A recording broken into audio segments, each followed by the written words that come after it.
I'm Aaron Flam, and you're watching Deconstructive Criticism. The Shiite terror organization Hezbollah in Lebanon joined in the Hamas attack on Israel the 7th of October on the 8th, the day after, before Israel had entered Gaza when Israelis were still defending themselves in their own territory. Since then, up to 250,000 Israelis are internally displaced in their own country. I meet with Sarit Zehavi in her offices less than 20 kilometers from Israel's border with Lebanon. Sarit is the founder and president of Alma Center and specializes in Israel's security challenges on its northern border. She has written numerous position papers and updates focusing on Lebanon, Syria, and Israel's national security challenges. She served for 15 years in the Israeli army, specializing in military intelligence, and as a reservist, her rank is lieutenant colonel. Her unique achievements led her to be selected by the Jerusalem Post as one of the top 50 most influential global Jewish personalities of 2021. Enjoy.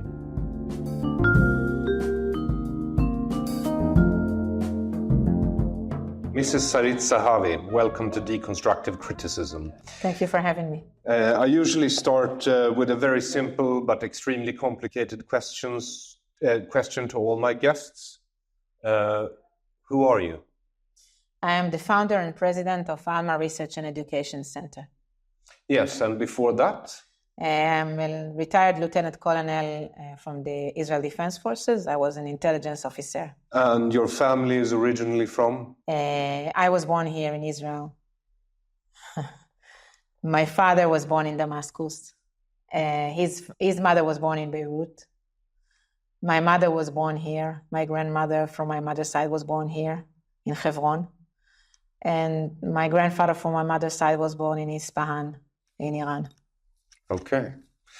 And you're an expert on Hezbollah. Hezbollah, Syria, Lebanon, the Iranian involvement in the region. Yes, mainly the northern challenge of security to Israel. How did you become an expert in that particular area? I served in the Northern Command since I was assigned to the Northern Command since 2007 and came to live up north.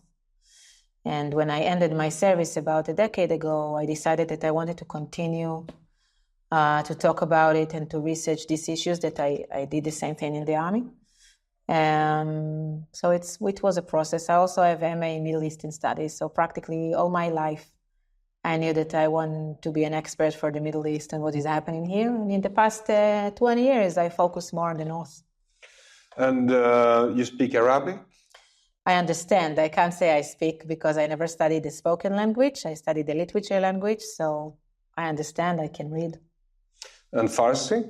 No. No Farsi. So tell me about Hezbollah. Where do they come from? When did it start? Hezbollah was founded in the 80s, in the beginning of the 80s. There is a disagreement between the researchers of who founded Hezbollah, whether it's an original Lebanese initiative, whether the Syrians had done that, whether the Iranians had done that. But what I can say is that from the very beginning, the Iranians identified an opportunity here. And when Hezbollah was founded, it was founded under the title of the Islamic Revolution in Lebanon, meaning Islamic Revolution of Iran in Lebanon. In 1992, Hezbollah changed its name when it wanted to become part of the Lebanese political system to the Islamic Resistance in Lebanon. Resistance to who? Resistance to Israel. And that's how the campaign against Israel became first priority for Hezbollah officially. I must say officially, because under the surface, eventually what Hezbollah wants is to disrupt the Islamic Revolution values, to take over Lebanon and to have an Islamic State in Lebanon. To fight Israel, it's part of this ideology, and it's also a tool to take over Lebanon. But Hezbollah is Iran's primary proxy. Yes. And they have lots of proxies. Right. This is the most senior, big, and professional proxy. Nasrallah, the leader of Hezbollah, has a very high position among the Ayatollahs of Iran and the supreme leader of Iran. But in the end of the day, it's a relationship of a boss and an employee. Iran is the boss, Hezbollah is the employee, even though it's the most senior manager of the organization, if you like. You told me earlier that your thinking on Hezbollah changed after October 7th and the atrocities that Hamas committed in Israel. How so? My thinking of my security changed. I always knew what is Hezbollah. I think that today I don't only understand the danger, I feel the danger. I personally feel the danger. And this change is huge because when you feel the danger at your doorstep, you are no longer willing to comply with the presence of such a brutal, cruel organization and terrorist army as it is today in South Lebanon and in Lebanon. I used to see Hezbollah every day on the border. I was meters away from them. They took photos of me. They were spying on me with the big binoculars. I took photos of them as well. And I was never afraid. I never carried a gun. And today, after what happened in the South, I know that Hezbollah has the same intentions, it has the same operational plan, and it has the same capabilities. So this is existential fear. I actually fear for my life and my family's life. And I am not willing to have any compromise on my life, on my very personal security. And I think that what I'm saying now represent not only myself, represent around 300,000 Israelis that are living in northern Israel. You said they have the same capabilities as Hamas, but Much more. Yeah, they have more, isn't that? So can you tell me a bit about Hezbollah's capabilities? Yes, so with the manpower, we are talking of around 50,000 Hezbollah military operatives. A few thousands of them are commando units that are not only trained, but also experienced from the civil war in Syria. This is the Radwan. That's the Radwan brigade, right? In Syria, they were experienced in taking over cities, in maneuvering big forces. So if you compare these to the Nukhba of Hamas, they are much more experienced. The Nukhba were already trained. Hezbollah were also very, very experienced and successful in Syria. That's one thing. Second, in numbers, they are more than Hamas. And third, if you look at their arsenal of rockets and drones and missiles, this arsenal is very different from Hamas. It is much more accurate. It is high quality, and most important, it is 10 times more than the arsenal of Hamas. 10 times more. Hezbollah has around 200,000 missiles, rockets, mortars, all different types, and around 2,000 UAVs. All this arsenal is stored just like you saw in Gaza, inside the homes, under civilian infrastructure of the Lebanese, whether it's in South Lebanon, in Beirut, or in the Bekaa Valley. So tell me a bit about this graphic that we see on the screen here. What is this? These are the ranges of the arsenal of Hezbollah. The red circle is actually the area which is around the borderline. The munition that can get to this range is the anti-tanks, which we don't know how many they have, but they already launched, I think, at least a few hundreds of them, maybe more, since this war started, because it's every day. Yes. Every day a few. These are accurate missiles that Iron Dome cannot intercept, and there are no alerts. It's direct shooting and very accurate, up to 10 kilometers. Around 140,000 mortars, which are not that accurate, can be intercepted by Iron Dome, but not always. It depends on the distances of how much time, how high up they were launched, etc. But it's a huge amount of mortars, and even if you say that, okay, many of them are for the, to face IDF if it will invade, even if 10% are to face Israel, that's a lot, to face, the Israeli side. All this ammunition is meant for a campaign against Israel, okay? Not anyone else. That's the enemy. The pink circle that you see is representing 65,000 rockets that can get to ranges of 30, 40, 45 kilometers.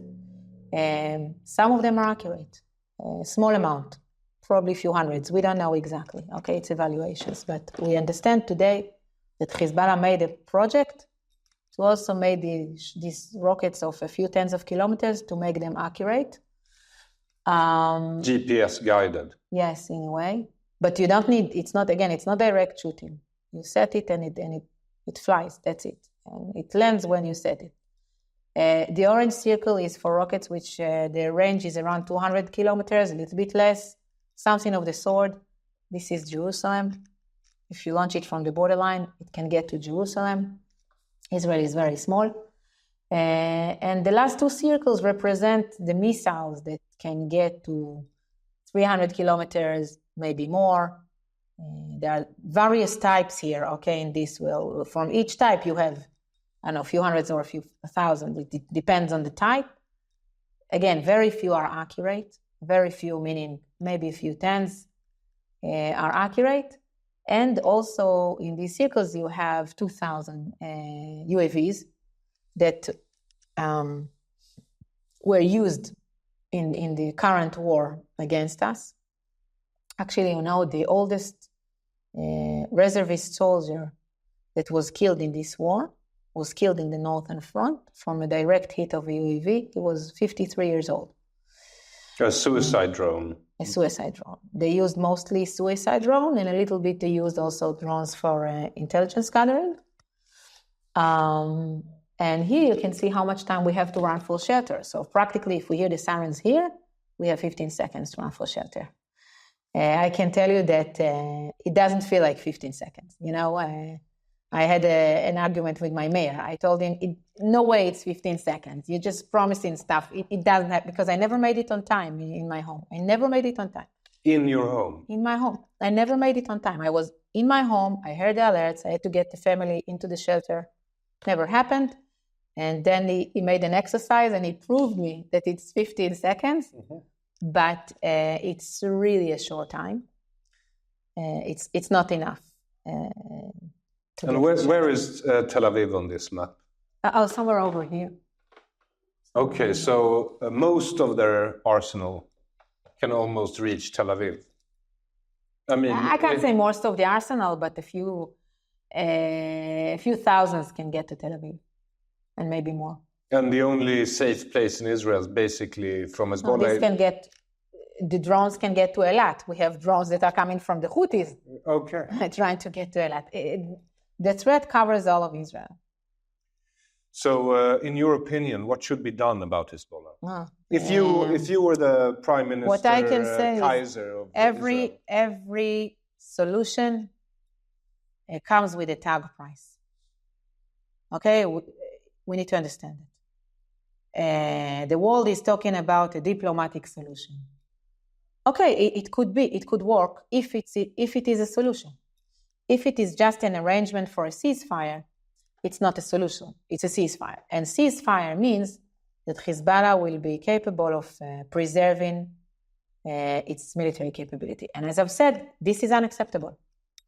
This is not going to happen. We cannot live with the military threat of invasion and massacre and missiles anymore. Now, what do I mean? The suggestion that was published by the French is that Hezbollah will withdraw a few kilometers from the Israeli border. The enforcement will be on the UN and the Lebanese army. And nobody talked about a deadline.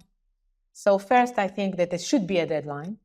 Second, withdrawal is a fiction. We should talk about disarmament, because Hezbollah military operatives live in South Lebanon.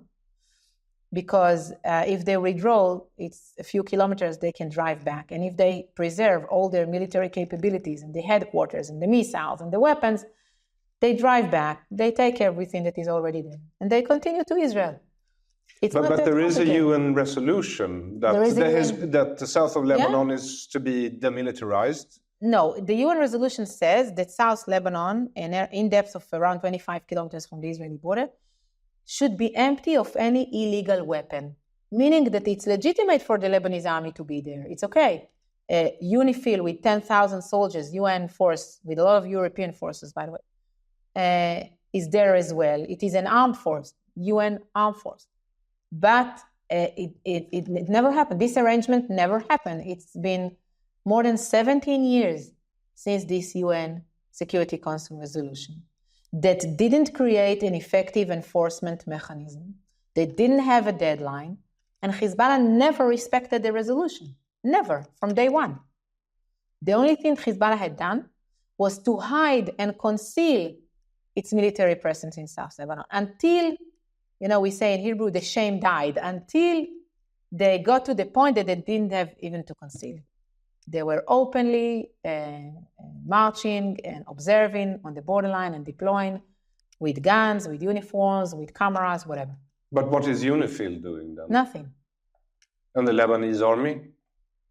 Collaborating with Hezbollah. Okay. I myself witnessed that. When I was, one of these times that I was filmed by Hezbollah on the border, he was accompanied by a Lebanese army soldier. They were together. So, in your mind, a strike on Hezbollah is unavoidable? The cost of war, I said that every option comes with a tag price. The cost of war or the risk of war is huge for both sides, by the way. Okay? Since Hezbollah has accurate missiles, if these missiles will not be taken off before they are launched to Israel, they can cause a lot of damage. Even though we have Iron Dome is not 100%. That's it. Okay? Since Hezbollah has this amount of missiles, we are talking of an amount of fire that we have never met before, including not in the current war. I think that what Israel government is trying to do now, the policy, is to try to gain a sufficient military achievement without deteriorating into a full-scale war. It's an option. But this option is going to succeed? I'm not sure. Because first, when you're doing that, you're taking the risk of war every day, again and again. And second, you don't know whether eventually you will get a sufficient military achievement. What is a sufficient military achievement? Okay, you tell me. You're the intelligence expert. I think that a sufficient military achievement would be first to attack all the assets of Radwan brigades. How many are they? I don't know. You don't know? I don't know. When I'm saying assets, I mean all these headquarters and weapons. And men. And men and commanders. Israel is doing that. Is this going to be sufficient? I don't know. For how long it's going to be sufficient? I don't know. But I think that the Israeli government is very careful from deteriorating into war. And on the other hand, it understands that if 60,000 Israelis were evacuated from 43 communities, how can we provide them security and enable them to go back to their houses? Because as I've said, Israel has changed. Israelis are no longer willing to live next to the monster. It's not going to happen. So there is no ideal solution here. Okay? There is no ideal solution for us. But you're going to have to face it sooner or later. I mean, because you said yourself, you're not willing to put up with the risk of living next door to Hezbollah anymore, so something has to be done. I portrayed the three options. We haven't talked about attacking Iran yet. I don't think this is an option. Why? For Israel by itself, first. And second, I don't think this is an option, ignoring the nuclear issue. This will have to be taken in consideration. If there will be an attack against Iran, any attack like that, doesn't matter whether it's Israel or any other player, this attack should include first and foremost the nuclear facilities in Iran, which is another goal or military goal to meet, another security challenge that we are facing here in Israel. But wouldn't that be so strange? I mean, Israel has attacked nuclear installations in Arab countries. This is completely different. How so? Because in Iraq and in Syria, it was one plant, one location. Iran has much more. I can't remember the number, but it's much, much more. So you need to carry on an attack that is in a bigger scale than what we had done in the past. But I'm guessing you don't think it's an option for Israel to wait until Iran gets the bomb? No, of course not. Because that would be truly an existential... But I also don't think it's an option that Israel would do it by itself. I think that the world should join us, because nuclear weapon in the hands of Iran means a risk to Sweden, to Belgium, to Poland, to all these countries that are very close to Ukraine, because of the alliance that is, prospering now between Iran and Russia. We truly want to have both of them nuclear? No, personally, if I got to choose, I would say no. So but, I don't get to choose. So. Yeah, I think that what should be created is a worldwide coalition, again, to stop Iran from becoming nuclear. This is very important. But do you see any sign of that in the Western community? Unfortunately, no. Unfortunately, no, and it's a huge risk. I don't think Iran being nuclear is a threat only to Israel. It's not just a problem for Israel, it's a problem for everybody. So we're screwed, basically, then. I don't know. I'm trying to change the world, and this is what I do. I'm trying to make this word spread and to give the information to people to understand what's happening here. And, to make them understand that it's not Israel-Hamas war, it's something much greater than that. So all of us that believe in democracy, that believe in human rights, that share these values that cherish life, even before democracy, that's just cherish life. We should join together to fight against this radical ideology. And if we will not do that, it will endanger all of us, not only the state of Israel. It's not about the state of Israel. So you mentioned Russia's friendship with Iran, but they also have other friends like China. Yeah. Where do you see China's role in all of this? China is putting a lot of efforts in the past few years to take advantage of its economic involvement in the Middle East to make it more political involvement. This is a very interesting process. We are kind of between the beginning to the middle of it. We just started. We saw that explicitly when we saw the normalization agreement between Saudi Arabia and Iran, that China was the mediator, and it surprised everybody. Yes. But as it seems now that Saudi Arabia, they're still willing to become more friends with the West and with the Iranians. I wouldn't say more. I think they don't see a contradiction. I think Saudi Arabia, in its point of view, and we see the same with the UAE, by the way, they have no problem having relationship, I'll put it this way, okay? It's different relationship, but having relationship with Israel, United States, and at the same time with Iran. On the contrary, they believe that this is the best way to defend themselves, okay? But isn't Saudi Arabia and Iran competing for the leadership of the Islamic world? Of course they are. But again, in the Middle East, if we are competing upon something, the best way to solve it is to try to talk. If needed, we can fight, no problem. But if we can talk, we can, create open channels of dialogue. Let's create open channels of dialogue. And if needed in other places, we can fight. And you see this, that in some of the places they were fighting. In other fields, there was a normalization process that ended with actually sacrifice in Yemen. Yes, Yemen, you have the Houthis of Yemen, and there is no, I don't know if there is another Yemen, but probably hardly. I'll put it this way. Iran won in this.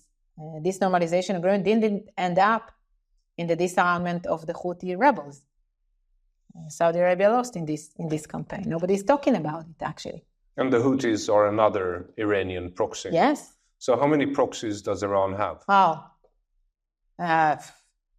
It's Hezbollah in Lebanon, it's Hamas in Gaza and in Lebanon. It's Islamic Jihad in Gaza, in Syria, and in Lebanon. It's the Houthis of Yemen. In Syria, you have so many proxy militias, like I stopped counting, but many militias in Syria. You have Islamic resistance in Iraq. You have terrorist groups in West Bank as well, which are encouraged and getting more weapons from Iran. And you have a lot of civilian organizations that are working in various places around the world to become later on a platform for a military or terrorist activity.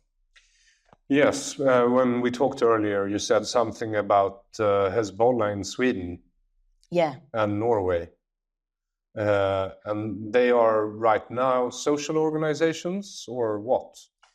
In Sweden and in Norway, I think it was proved that there was a terrorist activity as well, and the police was involved in this. And intelligence agencies were involved, and some were arrested. Not only Hezbollah, but also Iranian involvement there. We made another report about France, and there we saw civilian infrastructure that was connected to associations that had terrorist affiliations. So the connections are not direct. And this is how the net is being built. First, you create a civilian platform. On top of that, this enables you to mobilize terrorists, but nothing is direct. Everything is kind of a net that eventually end up in Tehran. And they have the connections to Tehran. In France, we actually proved connections between civilian organizations to the supreme leader of Iran, to a specific association in Iran that its mission is to mobilize these military operatives. And we also found connections to leaders in Hezbollah. So what is the most important thing that you think a Western audience should hear? That it's not Israel-Hamas war, that it's the war of Western values, again, radical ideologies. That if we will not work together against these radical ideologies, they will come at your doorstep, and they are already there. They're already present everywhere we look. And the world should understand, if the world is truly worried about the future of the Palestinians, Hamas should be defeated, because Hamas sacrificed the Palestinians. Hamas built an underground Gaza to protect its military operatives rather than to protect its civilians. The idea, the old tactic of Hamas was to sacrifice the civilians for the military operatives, for the military activity, and for the existence of this radical ideology. And that's why they are preventing the humanitarian aid from these people right now as we speak. We have to fight this fight together. And if we will not do that, it will come at your doorstep. It will be a physical risk for you, just as it is for me today. Thank you so much, Mrs. Zehavi. Thank you. Thank you.